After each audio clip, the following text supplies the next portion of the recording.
사사기는 삼손에서 사사가 끝납니다. 그러면 16장에서 사사기가 끝났어야 되는데 17장부터 21장까지 또 두 편의 사건이 나옵니다. 사실은 두 편의 사건이 아니라 크게는 네 편의 사건이지요. 왜 사사 이야기가 끝났는데 그 이후에 17장부터 21장까지 그 사건들을 부록처럼 우리에게 남겨놓으시고 우리가 그것을 보게 하셨을까? 어찌 보면 17장부터 나오는 이 마지막에 나오는 사건들은 우리 기독교의 입장에서는 감추고 싶은 이야기들입니다.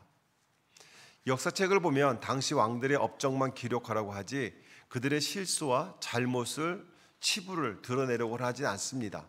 그런데 성경은 정반대로 실수한 것들을, 잘못된 것들을, 어찌 보면 부끄러운 것들을 드러내는 것을 여러 곳에서 발견합니다. 여러분도 잘 알고 있지만 아버지와 딸들이 동침하여 자녀를 낳는 사건, 부모와 형제를 속이고 정말 아픔을 주는 사건, 형제를 노예로 팔아버리는 사건, 시아버지와 며느리가 동침하는 사건, 그 다음에 형제 간에 서로 죽이는 사건, 이루 말할 수 없는 수치스러운 사건들을 성경에서는 그대로 드러내고 있는 하나님의 의도는 무엇일까요? 사사기를 통해서 당시 이스라엘 백성들의 영적인 상태를 우리가 알 수 있고요, 또한 하나님을 믿는 하나님의 백성들의 신앙의 상태에서도 너무나 적나라하게 사사기는 말씀하고 있습니다.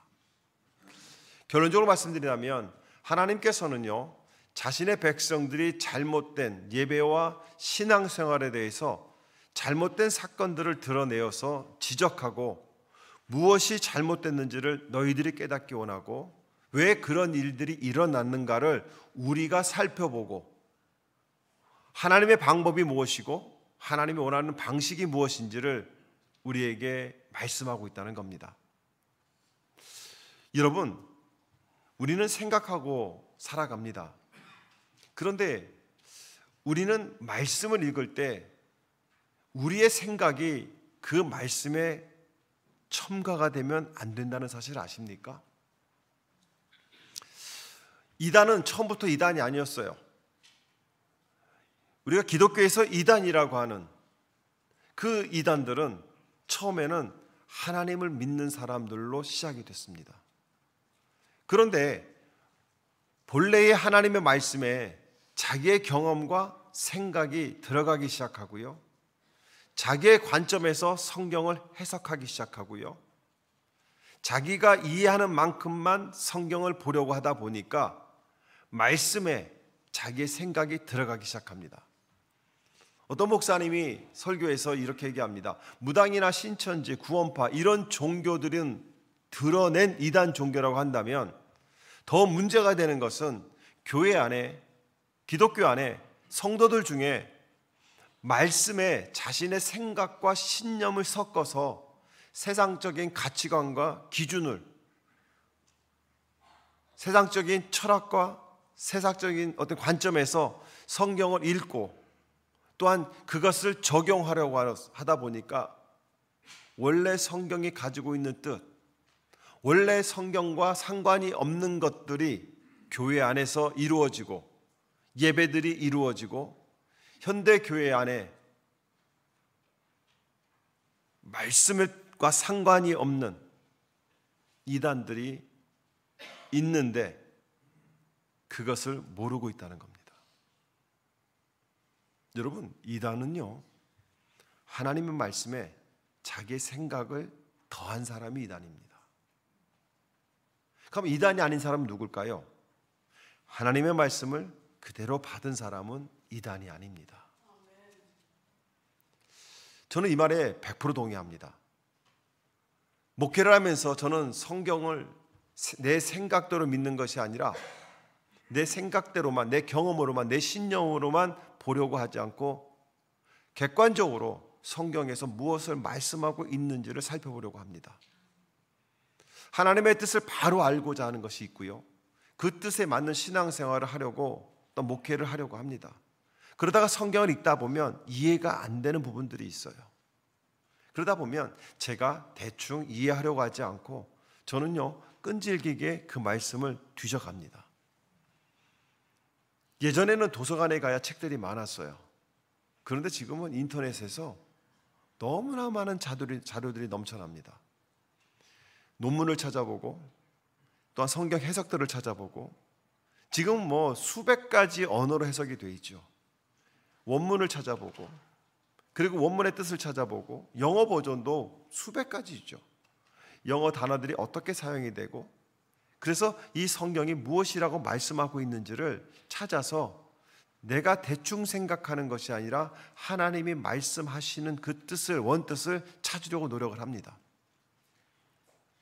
우리는 하나님의 뜻과 내 생각 이 두 가지가 항상 우리의 삶 속에서 대립되는 것을 보게 됩니다. 내 생각과 마음에 이끌려서 하나님이 원하시는 것이나 하나님이 원하시는 것이 아닌 내가 원하는 것이나 내가 원하는 것을 선택하기도 합니다.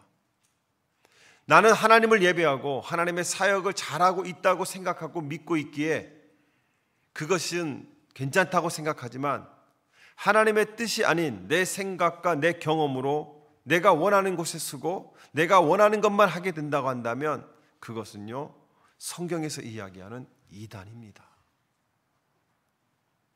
이단은요 구원파나 신천지만 이단이 아니에요. 성경을 내 마음대로 생각하는 것 또한 이단의 발판을 삼는다는 것이죠.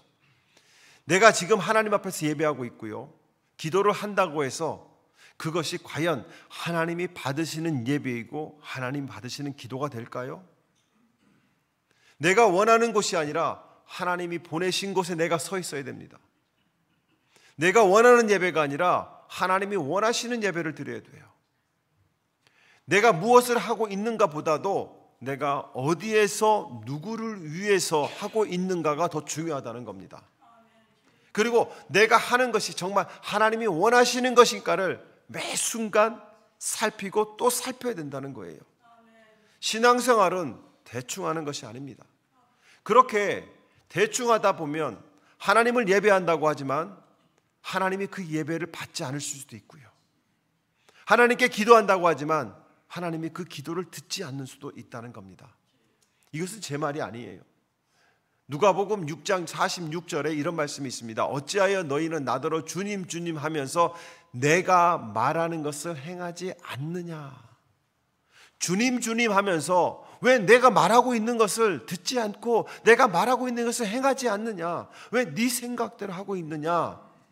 그러면서 마태복음 7장 21절에 또한 이렇게 말씀하시죠. 나더러 주님 주님 하는 사람이라고 해서 다 하늘나라에 들어가는 것이 아니다. 하늘에 계신 내 아버지의 뜻을 행하는 사람이어야 된다. 자, 하나님 앞에 주님 주님 부르는 사람은, 예수님을 주님 주님 my Lord라고 부르는 사람은 그 부르는 것으로 인하여 하나님의 자녀가 아니라 하나님의 뜻을 알고, 아니 그 뜻을 모른다 할지라도 하나님의 말씀을 삶으로 살아내려고 하는 사람이 하나님의 자녀라는 겁니다. 아주 간단합니다. 아주 간단해요. 그런데 우리는 그냥 그곳에 있으면 되는 줄 알아요. 우리가 하나님을 위해서 한다고 하는 모든 것이 하나님을 위한 것이 아닐 수도 있습니다. 우리가 하나님을 위해서 있다고 생각하는 그곳이 하나님과 상관이 없는 곳일 수 있어요. 중요한 것은 내가 무엇을 하느냐, 내가 어디에 있느냐 보다도 하나님이 나를 인정하고 있느냐, 내가 있는 곳을 하나님이 인정하고 있느냐, 내가 하는 그 일을 하나님이 기뻐하시느냐. 우리는 알지만 미가의 어머니가 한 것을 보면 하나님을 드러내는 것 같아요. 근데 철저하게 자신과 자신의 아들 그리고 자신의 집을 위해서 하나님을 이용하는 장면이 오늘 본문에 나옵니다. 이 본문과 연결되어서 레위 청년 얘기가 나오고요, 그 다음에 단지파 사건이 나오지요. 그리고 그 다음 장에 가게 되면 레위 제사장의 첩 사건이 나옵니다. 그리고 이스라엘 지파들이 베냐민 지파와 전쟁하는 이런 모습이 사사기 17장 이후에 계속해서 나옵니다. 그것은요, 하나님께서 왜 그것을 우리에게 보여주고 계실까요? 이 17장에서 21장까지의 그 사건들은요, 사실 사사기 1장에서 16장까지의 사건들을 그대로 보여주는 사건입니다. 왜 이스라엘 백성들이 타락하고 그들이 하나님으로부터 징계를 받고 그들이 전쟁을 통해서 고난을 받고 그들이 회개하고 돌아가는가, 왜 그런 일들이 반복되고 있는가가 바로 17장부터 되어지는 내 경험, 내 생각, 내 주관에 따른 신앙생활의 부작용으로 나오는 겁니다. 제대로 된 신앙생활에는 축복이 있죠. 잘못된 신앙은 저주와 징계가 따라온다는 겁니다. 요즘 시대를 포스트 모더니즘 시대라고 얘기합니다. 절대적인 진리가 없어요. 절대적인 진리를 부정합니다. 그렇기 때문에 성경을 부정합니다. 개인의 경험과 해석을 중시하는 거예요. 내 개성이 중요한 겁니다. 내 마음이 중요한 거예요. 저는 미국에 처음에 왔을 때 이해가 안 되는 게, 한겨울에 우리 아이들이 버스를 기다리는데, 그때는 눈도 많이 왔어요. 96년도, 7년도, 8년도는 애들이 반바지 입고 있어요. 이상한 애들인 줄 알았어요. 그랬더니요, 그냥 그게 개성이야. 필라델피아에서 일할 때는 5월 달에 좀 쌀쌀하잖아요. 5월 초순에 좀 쌀쌀하잖아요. 그러면 어느 날은 좀 많이 춥다 하는 느낌이 확 들 때 있어요. 그럼요, 제가 일하던 그 신발 가게 손님들이요, 밍크 코트를 입고 나와요. 막 파카를 막 입고 나옵니다. 그럼 내가, 야, 지금 몇 월 달인데? 그러면 추워서 그래요. 한겨울에도요, 날씨가 따뜻하면 반팔 입고 나옵니다. 우리는 계절에 따라 옷을 입는데 미국에 오니까 지 마음대로 입고 다녀요. 그거에 대해서 뭐라고 하지 않습니다. 내 개성이에요. 내 마음대로입니다. 절대적인 진리가 없습니다. 지금 이 시대가 그렇습니다. 절대적인 진리를 인정하지 않기 때문에 성경을 인정하지 않는 것입니다. 우리는요, 이 말씀을 통해서 한 가지 깨달아야 될 것은, 자기 중심적 내 생각이 담겨진 신앙생활은 참으로 위험하다는 거예요. 참으로 위험합니다. 이 사사기를 제가 준비하면서 사사기를 어떻게 결론을 낼 수 있을까를 참 많이 고민을 했습니다. 어제 제가 버지니아에서 한 집회를 참여해서 말씀을 듣는데 답이 나왔어요. 세상은요, 설득을 해서 내가 이해하면 그것이 믿음이라고 얘기합니다. 그 얘기는 뭐냐면, 내가 이해되어야만 믿음을 믿는다는 거예요. 내가 이해가 안 되면 안 믿는다는 겁니다. 그러나 성경은 선포되어진 말씀에 순종하는 것이 믿음이라고 얘기합니다. 목회를 하다 보면 말씀이 이해가 안 돼서 저는 순종 못하겠어요 이럽니다. 그게 잘못된 겁니다. 창세기 1장 1절에 태초에 하나님이 천지를 창조하시느니라, 이 짧은 구절 속에는요, 우리를 설득시키는 말이 전혀 없습니다. 창세기 1장 전체를 읽어보면 창조의 질서를 쭉 얘기할 때 하나님은 우리에게 동의를 구하거나 우리를 이해시키고자 하는 그런 마음이 전혀 없으세요. 하나님은요, 선포하시는 겁니다. 근데 우리는 그거를 자꾸 이해하려고 해요.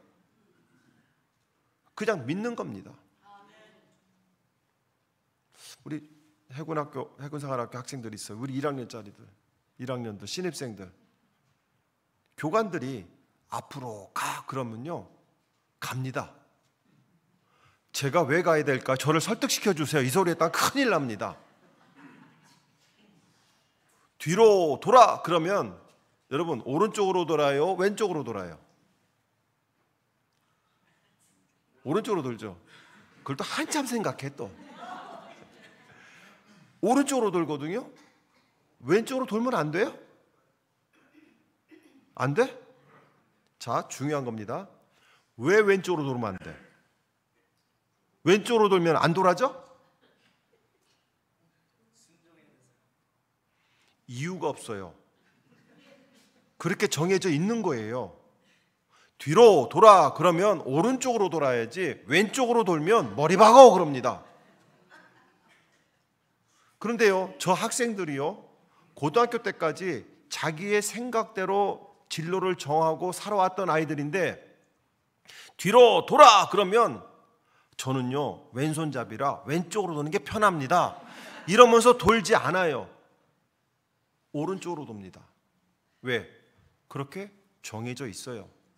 교관이 왼쪽으로 돌아오면 안 되는 이유를 설명하지 않습니다. 오른쪽으로 도는 거야. 그러면 오른쪽으로 도는 겁니다. 여러분, 하나님은 우리에게 이해해달라고 하지 않습니다. 하나님은 우리를 설득하지 않으십니다. 하나님은 우리에게 선포하시는 거예요. 그런데 우리가 자꾸 내 지혜로 이해하려고 해요. 혹시 여러분들 강아지 키우시는 분들 있으십니까? 그 강아지를 우리는요, 개라고 부르지 않습니다. 내 새끼라고 부릅니다. 그죠? 그리고 우리는 개 아빠, 개 엄마가 됩니다. 저도 해봤지만 개한테 아빠한테 와, 아빠한테 와. 여러분, 개가 여러분 자식이 맞습니까? 아니잖아요. 그죠? 그런데 여러분이 어느 날 고뇌를 하고 있으면 개가 와서 아빠 왜 그래? 개가 개한테 앉아 그러면 개가 내가 왜 앉아야 되는데? 굴러 그러면 내가 왜 굴러야 되는데? 아빠가 나를 설명 좀 해줘. 이렇게 얘기합니까? 아닙니다. 굴르면 주고 앉으면 주는 거예요. 개는요, 알아들어서 그러는 게 아니라 반복된 훈련에 의해서 앉았다 일어났다 하는 거거든요. 여러분, 주인은 강아지에게 이해를 시키지 않습니다. 하나님은 우리에게 이해와 설득을 하는 분이 아니세요. 그런데 우리가 하나님을 이해하려고 하다 보니까, 하나님의 말씀을 내 마음대로 바꾸다 보니까 사사기의 사건이 일어난다는 거예요. 여러분, 이 미가의 어머니를 보게 되면 돈이 없어졌어요. 장롱에 숨겨놨는데 돈이 없어졌어. 그래서 자식들 다 있는 데서 큰 소리를 외쳐합니다. 내 돈 훔쳐간 놈은 저주받으라고. 근데 알고 보니까 아들이 훔쳐갔네. 그 아들이 훔쳐가서 엄마한테 회개합니다. 엄마, 내가 훔쳐갔는데 그 저주 소리를 내가 들었어요. 여러분, 엄마의 저주 소리를 저도 들어봤거든요. 네. 어떤 놈인지 이거 훔쳐간 놈은 손가락 뼈라 막 이렇게 막 하셨어요. 왜냐하면 우리 어머니는 이 성경책에 항상 헌금을 넣어놓으셨거든요. 그러면 저는 꼭 11조를 떼갔거든요. 제가 이렇게 빼갔거든요. 그러면 들으라고, 저 들으라고. 어떤 놈이 하나님도 훔쳐갔다고. 나쁜 놈, 벌 받아라. 그런데요, 저요 그 소리 듣고요, 아, 무섭다. 어머니 돌려드리겠습니다 한 적이 한 번이 없어요. 왜냐하면 이 미가는요, 이 당시에 부모의 저주는 하나님의 저주이고요, 부모의 축복은 하나님의 축복으로 여겼던 시대예요. 그거에 회개를 합니다. 그리고 돌려줍니다. 그랬더니 엄마가 자기 입으로부터 뱉은 그 저주가 자기 아들한테 임할 것이 두려운 거예요. 그러다 보니까 어떻게 합니까? 이걸로 하나님을 만들어서 집안에 예배당을 만들자. 그러면 그 하나님이 우리 가족을 축복해 주실 것이고 너를 축복해 줄 것이라는 자기 마음대로 성경을 해석합니다. 우리들의 모습이 아닐까요? 우리도 종종 하나님의 뜻보다는 우리의 편의야 욕구에 따라서 신앙생활을 하지 않습니까? 내 기분에 따라서 하나님을 믿고 내 생각에 따라서 주님을 믿으려고 합니다. 성경에서는 하나님을 아버지라고 얘기합니다. 예수님은 하나님을 아버지라고 얘기했습니다. 그런데 하나님의 성품 속에는 분명 아버지의 성품도 있고 어머니의 성품도 있어요. 그러나 성경은 하나님 아버지라고 얘기하는데 요즘 하나님 아버지라는 표현을 못 쓰게 하는 교회가 있다는 거 아십니까? 하나님 그분이라고 그래야지 하나님 아버지라고 써서는 안 됩니다. 이게 현대 교회에서 일어나고 있는 사건이에요. 왜? 자기들의 생각 속에 하나님은 아버지의 모습도 있지만 닭이 그 새끼를 품는다는 그 표현 속에 어머니의 모습도 보이기 때문에 아버지라고만 주장하면 안 된다. 어머니라고 불러도 된다. 그래서 하늘에 계신 우리 어머니라고 표현합니다. 우리가 개신교라고 하는 어떤 교단에서는 주기도문을 못 외우게 합니다. 왜냐하면 거기에 하늘에 계신 우리 아버지라는 표현이 자기들의 교리에 맞지 않는다고. 자기 마음대로 생각하는 것이죠. 마태복음 6장 30절에 보면 너희는 먼저 그의 나라와 그 의를 구하라 그랬어요. 그런데 우리는 하나님의 나라와 하나님의 의를 구하는 것보다는 내 소원을 이루기 위해서 먼저 그것을 구한다는 겁니다. 사사기에 있는 사람들과 뭐가 다를까요? 왜 미가의 집에서는 그런 일들이 일어났을까요? 왜 현대 교회에서 그런 일들이 일어나고 있을까요? 그것은요, 하나님의 말씀에 대한 무지와 왜곡을 했기 때문에 그래요. 하나님께서는 어떠한 모습으로도 우상을 만들지 말라고 그랬어요. 그런데 출애굽했던 이스라엘 백성들이 금송아지를 만들어 놓고 이것이 우리를 인도하시는 하나님이라고 그 밑에서 춤추던 사람들이 다 죽은 것을 알고 있는 이 미가의 어머니는 신상을 만들어 놓고 이것이 하나님이라고 선포합니다. 십계명을 무시하는 겁니다. 그리고 자기 아들을 제사장으로 만들죠. 제사장은요, 레위 자손들만 가능합니다. 특별히 제사장이라는 직분은 아론의 후손만 가능합니다.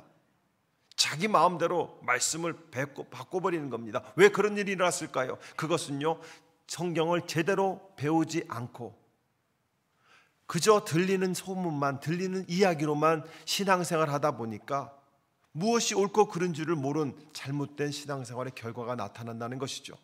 우리는 종종 성경의 일부분만을 선택해서 내 행동을 정당화하려고 합니다. 예를 들면 이건 거죠.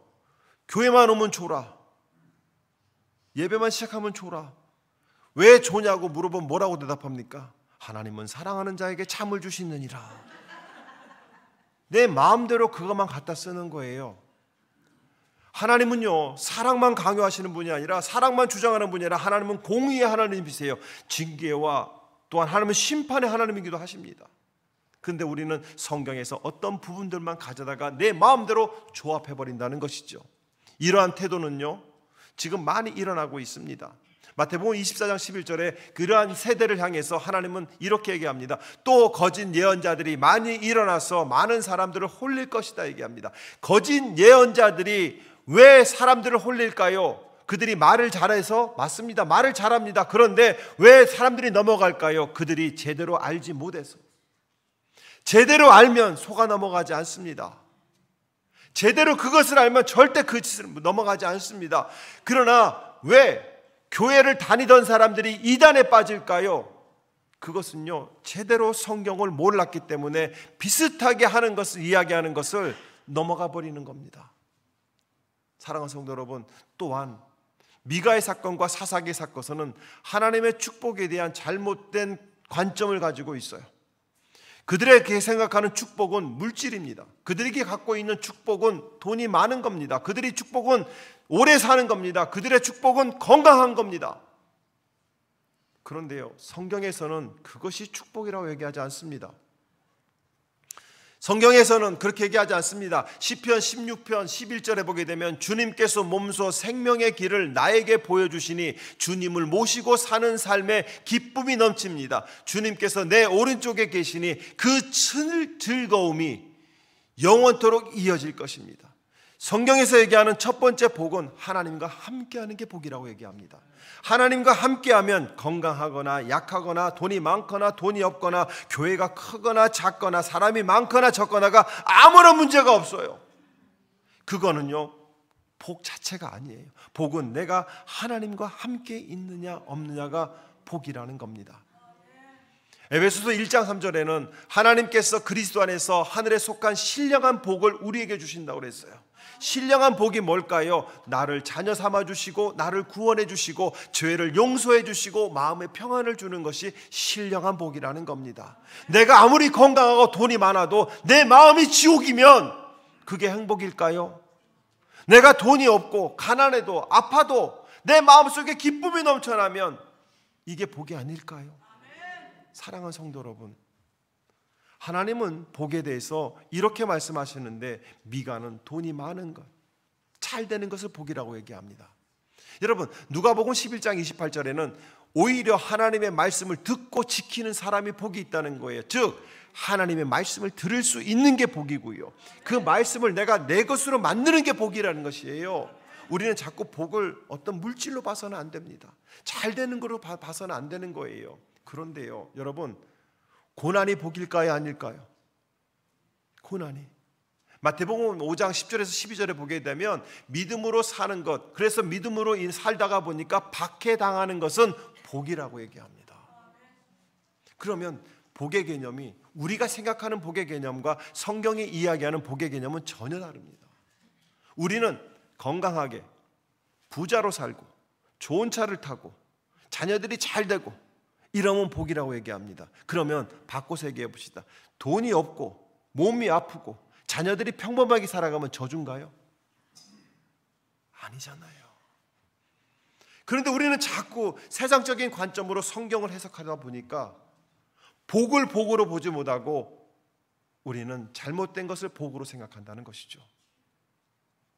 사도행전 20장 35절을 보게 되면 주는 것이 받는 것보다 낫다, 복이 있다고 얘기합니다. 우리는 받으면 복이 있다고 생각하는데 아니에요. 주는 게 복이라는 겁니다. 종말의 시대에는요, 종말의 시대에 가장 큰 복이 뭘까요? 마태복음 24장 13절에 보게 되면 그러나 끝까지 견디는 자는 구원을 얻느니라. 여러분, 내가 끝까지 믿고 사는 것이 복입니다. 그러므로 오늘 가장 큰 복을 받은 사람이 누굴까요? 오늘 이 설교를 듣고 이 예배당에서 예배하는 우리가 가장 큰 복을 받은 사람인 줄 믿습니다. 아멘. 사랑하는 성도 여러분, 그렇다면 우리가 어떻게 하면 바른 신앙으로 사사기의 사람들이 실패했던 그 삶이 아니라, 미가가 잘못했던 그 삶이 아니라 우리가 바르게 살아갈 수 있을까요? 바른 신앙을 가지고 참된 복을 누릴 수 있을까요? 그것은요, 골로새서 1장 18절에 그분은 교회의 몸의 머리이십니다. 그는 근원이시며 죽은 사람들 가운데서 제일 먼저 살아나시는 분이십니다. 이는 그분이 만물 가운데서 으뜸되시는 분입니다. 즉 하나님 중심으로, 그리스도 중심으로 살아가는 거예요. 우리 교회가 행복한 교회가 되려면 첫 번째는 그리스도 중심으로 모이는 교회가 되어야 됩니다. 여러분 한 분 한 분이 그리스도 중심으로 모여야 우리 교회가 하나님을 중심으로 모이는 교회가 될 수 있다는 것이에요. 여러분, 그리스도 중심으로 산다는 게 무슨 뜻일까요? 예수 그리스도를 나의 삶의 주인으로 인정하는 겁니다. 그리고 모든 결정과 행동을 할 때 그리스도를 염두에 두고 그분이 시키는 대로 살아가는 거예요. 이게 복이고 이게 그리스도 중심의 삶이라는 것이죠. 내가 결정해놓고 하나님 도와주세요가 아니라 하나님 어떻게 하면 주님이 기뻐하실까요? 내가 이것을 하는 게 좋을까요? 이것을 하는 게 좋을까요? 제가 아내에게 가끔 발렌타인 선물 뭐 해줄까? 생일날 선물 뭐 해줄까? 크리스마스 선물 뭐 해줄까? 그러면서 내가 사주고 싶은 거를 얘기합니다. 근데 그게 다 제가 갖고 싶은 것들이에요. 제가 그러죠. 여보 뭐 갖고 싶어? 가면 없어. 그러면 그러면 커피 머신 사줄게. 제가 그래요. 그럼 우리 아내가 꼭 하는 말이 있죠. 그럼 네가 갖고 싶은 거잖아. 여러분, 저는 선물한 거예요. 근데 저분은 선물을 받은 적이 있을까요, 없을까요? 없어요. 우리가 그렇게 하나님을 섬기고 있지 않을까요? 커피 머신이 아니라 커피 한 잔을 사달라고 하면 커피 한 잔 사주는 것이 선물입니다. 여러분, 그리스도 중심으로 산다는 건 바로 그거예요. 내가 해놓고 좋지요가 아니에요. 디모데후서 3장 16절 17절에는 모든 성경은 하나님의 영감으로 된 것으로 교훈과 책망과 바르게 함과 의로 교육하게 유익합니다 그래요. 말씀을 근거로 살아가는 겁니다. 우리의 신앙은 말씀에 기초해야 되는 신간이에요. 그래서 우리가 성경을 자꾸 읽어야 되는 거예요. 자꾸 읽고 묵상하는 거예요.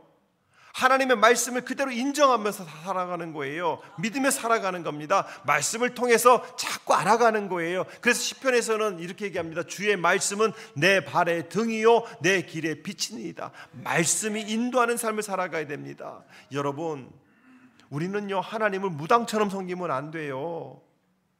우리가 여러분이 꿈꾸는 게 있으면, 기도하는 게 있으면 말씀으로 응답 받으셔야 돼요. 내가 말씀을 읽는 중에 하나님이 응답하시거든요. 근데 우리는 자꾸 기도를 잘하는 용한 권사를 찾아갑니다. 그리고 목사한테 와서 얘기합니다. 용한 권사님이 계시는데 그분이 나를 위해서 기도하시는데 이렇게 된대요. 무당한테 가서 받아오는 거하고 뭐가 틀려요? 말씀으로 응답하시는 분이세요. 하나님은. 자, 옆에 분에게 응답은 말씀으로 받읍시다. 시작. 그러므로 여러분이 마음에 꿈꾸는 게 있으면 성경을 피시기 바랍니다. 그리고 성경을 읽어 나가세요. 읽어 나가시면서 주님, 내가 원하는 것, 하나님이 원하시는 게 무엇입니까? 끊임없이 물으세요. 그러면 하나님이 응답하신다는 겁니다. 또 한 가지는요, 이스라엘 백성들이 자꾸 죄악에 빠지고 하나님을 떠나는 것은요, 감사를 잃어버릴 때, 하나님의 은혜를 잃어버릴 때 그들은 죄악으로 들어갑니다. 사랑하는 성도 여러분, 우리는요 하나님의 은혜를 잊지 말아야 됩니다. 자, 그렇다면 여러분은 어제 무엇이 감사하셨습니까? 여러분은 오늘 주님 앞에 나올 때 어떤 감사를 갖고 나오셨습니까? 여러분이 감사를 잃어버리지 않을 때 하나님을 떠나지 않습니다. 그러나 우리가 감사를 잃어버리게 되면 하나님을 떠나게 됩니다. 하나님을 떠나게 돼요. 그러므로 사랑하는 성도 여러분, 여러분의 삶 속에 하나님의 영광이 나타나야 돼요. 하나님을 바라보고 그분을 마음에 품고 말씀의 인도함을 따라 그 살아가는 인생 속에는 하나님의 영광이 임재할 때, 하나님의 영광이 임재를 보고 그분과 함께 걸어가는 인생은 절대 다른 길로 가지 않습니다. 우리는요 이 찬양을 많이 부릅니다. 주님 말씀하시면 내가 나아가리라. 주님 뜻이 아니면 내가 멈춰서리라. 이게 쉬운 것 같죠? 여러분 정말 말씀하시면 가십니까? 여러분 정말 뜻이 아니면 멈춰 서겠습니까? 어제 집회에 참석하기 전에 한 가정을 신방했습니다. 너무 힘든 지금 삶을 살아가고 어려운 삶을 살아가고 있습니다. 힘들다고 얘기합니다. 그래서 제가 그랬어요. 내일 일은 난 몰라요. 하루하루 살아요. 그 찬양 아세요? 그랬더니 목사님 여기 일어나는데 이게 안 돼요. 그래서 제가 그랬어요. 아니 입으로는 내일 일을 걱정 안 한다면서 왜 오늘은 걱정하고 있습니까? 제가 그분한테 그랬어요. 당신은 정말 열심히 살았다. 지난 25년 동안 미국에서 정말 최선을 다해서 정직하게 살았다. 내가 그걸 인정한다. 우리 아내도 인정한다. 두 부부가 정말 열심히 살았다. 그런데 지금 20년이 지난 지금 손에 쥔 것이 아무도 없고 지금도 계속해서 궁핍하며 살아가고 있고 기쁨이 없고 입으로는 내일 일을 걱정하지 않는 찬양을 하면서도 오늘 걱정 속에 살아가고 내일이 두렵다고 한다면 바뀌어야 되지 않겠느냐? 무엇이 잘못됐을까? 하나님 중심으로 사세요. 내가 당신들을 압니다. 당신들은 당신들의 열심으로 살았어요. 그런데 그 열심 속에 하나님의 일하심은 없었어요. 이제 하나님의 일하심을 경험해 보지 않겠습니까? 당신들의 열심이 아니라 하나님의 일하심을 경험하게 되면 아무것도 없는 것 같지만 하나님이 채워주시고 아무도 없는 것 같지만 하나님은 일을 행하시고 다 떠나간 것 같지만 모두가 찾아오는 그런 삶을 살 수 있는데 머리로 믿고 내 생각으로 믿고 내 신념으로 믿는 그 믿음이 아니라 말씀이 얘기하시는 것, 성경이 얘기하시는 그 하나님을 그대로 믿고 나가보세요. 그러면 바뀝니다. 그러면 바뀌어요. 그렇게 한번 살아보세요. 그렇게 말씀 전하고 왔는데 모르겠어요. 그걸 그렇게 살아갈지. 우리는 또 오늘 이 찬양 같이 부를 겁니다. 가사를 볼까요? 주님 말씀하시면 내가 나아가리라. 그렇습니다. 여러분, 가기 싫어도 말씀하시면 가야 돼요. 여러분이 성경을 읽기 싫어도 주야로 묵상하라 하면 묵상하셔야 됩니다. 여러분이 기도하기 싫어도 쉬지 말고 기도하라 그러면 기도하셔야 돼요. 감사할 것이 없는 것 같지만 범사에 감사하라 하셨으니 여러분은 감사를 찾으셔야 된다는 것이에요. 너희가 때를 얻든지 못 얻든지 주의 말씀을 전하라고 했으니까 여러분들은 복음을 전하셔야 되는 겁니다. 공중에 나는 새를 봐라. 들에 국화밭을 봐라. 그들을 먹이고 입히는 것이 누구냐? 이 말씀을 여러분이 들었다 한다면 여러분들은 먹고 사는 문제 때문에 예배를 타협해서는 안 됩니다. 주님 뜻이 아니면 내가 멈춰서리라. 나는 가고 싶어요. 나는 하고 싶어요. 근데 하나님이 가지 말래요. 그럼 안 가야지요. 내가 가고 서는 것 주님 뜻에 있으니 내가 가는 것도 오는 것도 서는 것도 내 뜻대로 하는 것이 아니라 주님의 뜻에 있다는 거예요. 내가 가기 싫어도 가야 되면 가야 되는 거예요. 내가 하기 싫어도 하라고 하면 하는 거예요. 이게 믿음이에요. 근데 우리는 어떻습니까? 내가 하고 싶을 때 하고 하기 싫으면 안 해요. 그리고 나서는 뭐라고 합니까? 나는 그래도 당신을 사랑하고 당신을 예배하니 나는 당신의 하나님입니다. 하나님의 자녀입니다. 선포하지만 우리 주님은 내가 너를 도무지 모른다는 겁니다.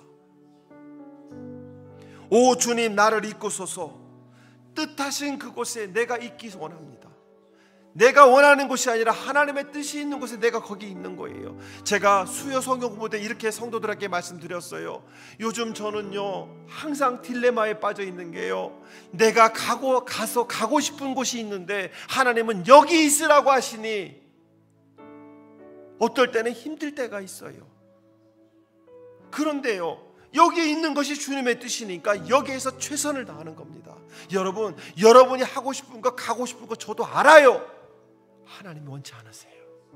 하나님이 원하는 게 뭘까요? 그 뜻을 따라가는 거예요. 이끄시는 대로 순종하는 거예요. 몸이 아프면 아픈 대로 살아가는 거예요. 3년을 기도했는데 내 병이 안 나. 안 나면 안 난 대로 가는 거예요. 30년을 안 먹고 안 썼는데 내 집은 여전히 가난해. 가난한 대로 가는 거예요. 왜? 이 땅이 끝이 아니니까.